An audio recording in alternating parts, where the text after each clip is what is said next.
Hello and welcome to this next video, which will be my first impressions of the newly announced Android Wear devices that were announced at Google I/O 2014 yesterday. The first device that was made available is the LG G Watch, and it will retail on the Google Play Store for £159 or $229 US. I think this device is pretty standard for a smartwatch design. It will appeal to a number of people, but it's not going to appeal to a large number of people who are waiting for the Moto 360, because that appears to be more of a classical watch design. But the LG G Watch, for what it is it's a pretty device, but it doesn't have any sort of outstanding aesthetic that would make people go, wow, that's quite interesting. It doesn't have that burning passion that it would instill in someone, and I think that it will sell reasonably well, but it won't sell like hotcakes like the Moto 360 is going to do. The second device that was announced is the Samsung Gear Live. It will retail for £169 or $200 on the Google Play Store as well. In terms of its design, it's quite similar to the original Galaxy Gear that we saw from Samsung. Again, its design is it's an interesting design, but we'll have to see how well it sells with consumers and whether it sells in vast quantities. But it's nice to see that Samsung is supporting Android Wear and bringing things to the platform, and that it's actually supporting and making it a stronger platform with more backers, and I think that's a good thing, and I think that this device will sell reasonably well, like the LG G Watch, but we'll have to wait and see how well that is, but I don't think it'll sell as well as the Moto 360. So who are these two smartwatches for? Well, I think that they're for early adopters of Android Wear. They're for people who want to see what the platform's capable for, or capable of and for. I think it's for people who maybe don't want to spend as much as the Moto 360 will probably be retailing for, which could be up to £300 or maybe more in US dollars. I think that the price of them is quite attractive for people who, again, don't want to stretch too far on a peripheral when it comes to a smartphone peripheral.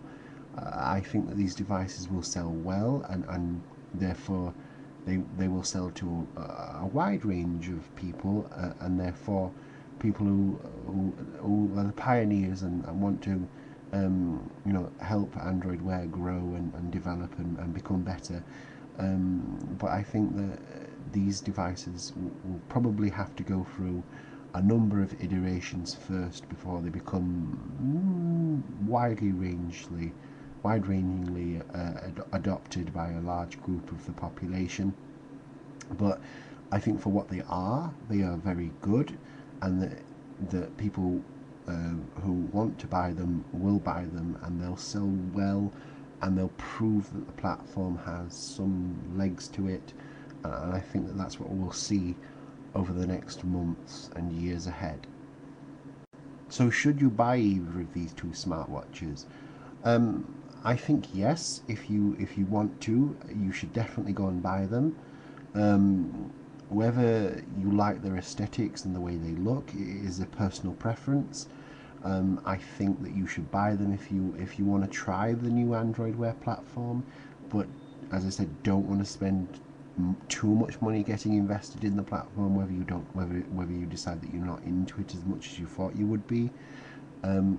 I think that a significant proportion of people will choose to buy these smartwatches, and I think that the other people will probably wait for the other device that has yet to be given a release date, which is going to obviously be the Moto 360, which has a more traditional watch design, and I think that it's going to appeal to a larger group of people.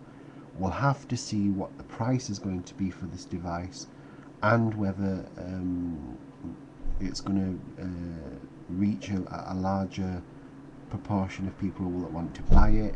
And I think the main thing about the Moto 360 will be what its price is going to be and when it actually gets released and the date that it will be released on. So I think it depends on how long people have to wait for it.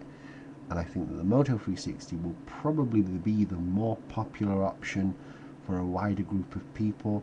And I think this will probably be the standard for any future smartwatch as long as it sells well on the Android Wear platform. And I think basically it will result. It will come down to the numbers of units sold, and I think this will become the standard template for any future Android Wear device, particularly a smartwatch. So I think that most people will probably wait for the Moto 360. I personally am going to wait for the Moto 360 and wait to see how much it's going to cost. But I hope that it won't cost too much and that it will be in the price range of quite a large number of people. So there you have it. They're my first impressions of the new Android Wear devices that were announced at Google I/O 2014. I now want to know what you think of these devices, and please leave a comment in the comments section below on which one you're going to get and why. And also I'd like to thank you very much for watching my video. If you liked this video, please hit that like button, and if you want to see more videos like this, please hit the subscribe button. Once again, I will also leave all of my social networking links in the description below, and I would like to once again thank you very much for watching the video. Thank you very much, and goodbye.